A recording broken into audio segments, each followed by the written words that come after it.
اچھا، آیت اللہ مرزا شاہ آبادی ایک ہمارے بڑے عارف کامل گزرے ہیں، انہوں نے یہ تاکید فرمائی، اور بھی عرفا نے، انہوں نے تاکید فرمائی کہ جو سورہ حشر کی آخری 3 آیتیں ہیں انہیں بار بار پڑھا کیجیے، اور بلکہ یہ کہ ہر رات اس کے پڑھنے کی تاکید ہے کہ اگر معمول بنا لیں، اس کے لیے ثواب بھی بہت زیادہ ذکر کیے گئے. حتیٰ یہ کہ حدیث نبوی ہے کہ سورہ حشر میں سوائے موت کے ہر شے کا علاج موجود ہے، کیونکہ ان آخری 3 آیات میں سے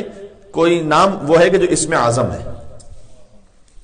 فرمایا گیا کہ اسم اعظم کو تلاش کرنا ہے تو سورہ حشر کی آخری 3 آیات میں تلاش کرو. اور اس سلسلے میں بڑی کثیر احادیث ہیں، یعنی کہ اگر کوئی سورہ حشر کو بالخصوص یہ آخری جو 3 آیات ہیں، یہ حدیث ہے، فقط خطابت نہیں کر رہا، حدیث میں ہے. امام صادق علیہ السلام نے فرمایا کہ اگر کوئی ان 3 آیات کو پڑھنے کا عادی ہو جائے، اللہم صلی علی محمد و علی محمد، تو فرمایا کہ جنت و جہنم، 7 آسمان، 7 زمینیں، عرش و لوح و کرسی و قلم اور درخت اور پہاڑ اور پرندے، وہ سب اس کے لیے استغفار کر رہے ہوتے ہیں جو ان 3 آیات کو توجہ کے ساتھ پڑھ لے. آیت اللہ مرزا شاہ آبادی یہ فرماتے ہیں کہ ان آیات کو اتنا پڑھو کہ یہ تمہارے وجود کا حصہ بن جائے، اسے بار بار دہراؤ، زبان پر رواں ہو جائے. اگر یاد نہ بھی ہو سکے تو کم سے کم یہ کہ اس طرح سے یاد ہو کہ اگر کوئی ساتھ پڑھ رہا ہے تو آپ پڑھ سکیں اس کے ساتھ، اگر دیکھ کے پڑھ رہے ہیں تو روانی سے پڑھ سکیں. اس کے بعد ایک عجیب بات، لطیف بات کہتے ہیں کہ اگر یہ 3 آیات ہم پڑھتے ہوئے ہمارے وجود کا حصہ بن جائے اور رواں ہو جائے، جس کو ہم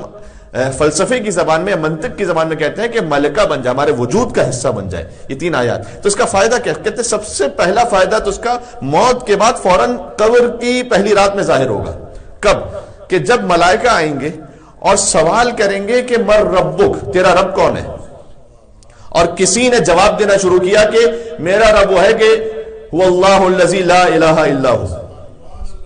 عالم الغیب والشہادہ هو الرحمن الرحیم هو اللہ الذی لا الہ الا هو الملک القدوس السلام المؤمن المہیمن العزیز الجبار المتکبر سبحان اللہ عما یشرکون هو اللہ الخالق البارئ المصور له الاسماء الحسنى یسبح له ما فی السماوات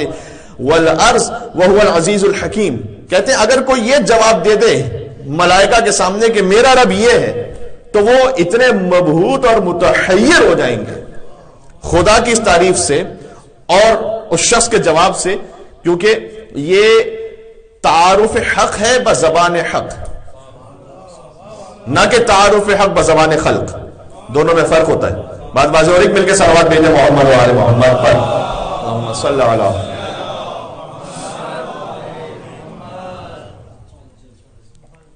تو روٹین میں لے کر آئیے ان آیات کو انشاءاللہ. اس کا ترجمہ بھی ایک مرتبہ آپ اس کو اچھی طرح سے محفوظ کر لیں اپنے ذہنوں میں، تو اس کو پڑھنے کے لیے لطف بھی آئے گا اور خدا کا ذکر ہے. اور بار بار اس میں هو اللہ الذی لا الہ الا هو، اللہ اپنا تعارف نہ کرواتا ہے کہ اس کے سوا کوئی معبود نہیں ہے. خود اصدق القول احادیث میں آیا ہے کہ لا الہ الا اللہ، کائنات کا سچا ترین جملہ ہے لا الہ الا اللہ. فرمایا کائنات کا خالص ترین جملہ ہے لا الہ الا اللہ. اور اس میں خلوص اس طرح سے بھی ہے کہ لا الہ الا اللہ، اگر کوئی لا الہ الا اللہ کا ورد کر رہا ہے تو اس کے ہونٹوں پہ جنبش نہیں ہوتی. یعنی اگر کوئی لا الہ الا اللہ کا ورد کر رہا ہے تو ہو سکتا ہے کہ وہ محفل میں ہو، اللہ کا ذکر کر رہا ہو، کسی کو پتا بھی نہ چلے کہ وہ خدا کا ذکر کر رہا ہے، اس کا اتنا خلوص باقی رہے. آپ اس کو چیک کیجئے گا کبھی گھر پہ جا کے آئینے میں، یہاں اس وقت شاید ہوتا ہے آپ محسوس نہ کر پائے اس کو، لیکن یہ کہ لا الہ الا اللہ کا جو ورد ہے اس میں اگر کوئی خاموشی کے ساتھ کر رہا ہے تو ہو سکتا ہے کہ جو سامنے موجود ہے شخص اسے پتا بھی نہ چل سکتا کہ یہ ذکر خدا میں مصروف ہے. یعنی اس میں اتنا خلوص ہے، اس میں اتنی لطافت ہے کہ یہ فقط آپ کا اور خدا متعال کا معاملہ ہے. اس لیے صحابہ کرام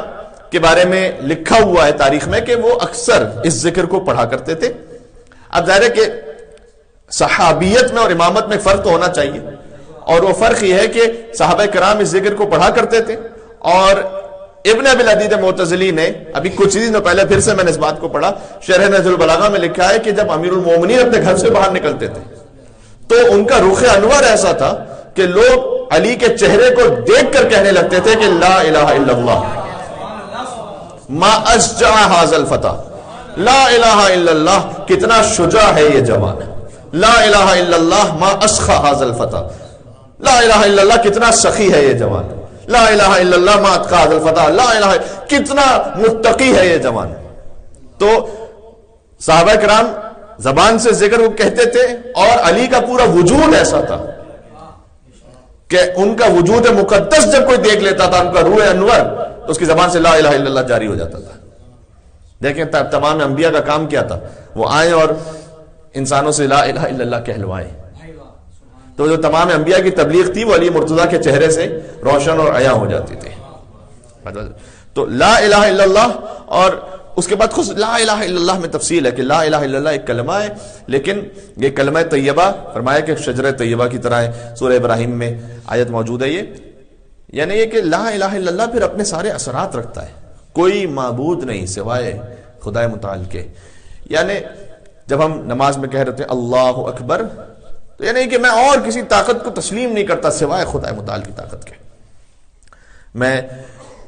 دنیا کی کسی اور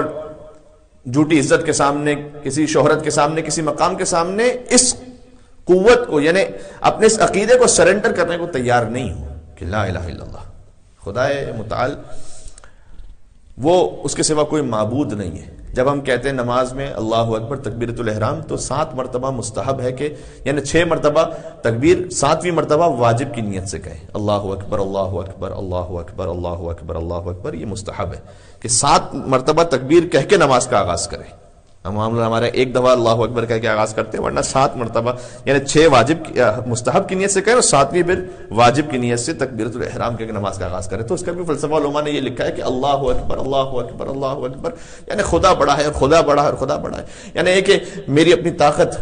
اسے میں کچھ نہیں سمجھتا، میرا اپنا مقام، میری اپنی ویلتھ، میرا کوئی بڑا نہیں ہے، صرف اللہ اکبر اللہ اکبر اللہ اکبر اللہ اکبر، تمام طاقتوں کی نفی کر دی، خدا بڑا ہے، پھر اللہ اکبر کہہ کے نماز شروع کرے۔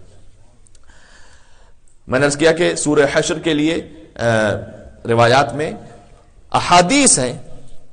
کہ اس کے پڑھنے والے کے لیے کیا کچھ ثواب اور اجر ہے، لیکن ظاہر سی بات ہے کہ وہ ثواب اور اجر اس شخص کے لیے ہے کہ جو اپنے وجود کا ایسے حصہ بنائے اور فقط لسانی کی حد تک نہ ہو،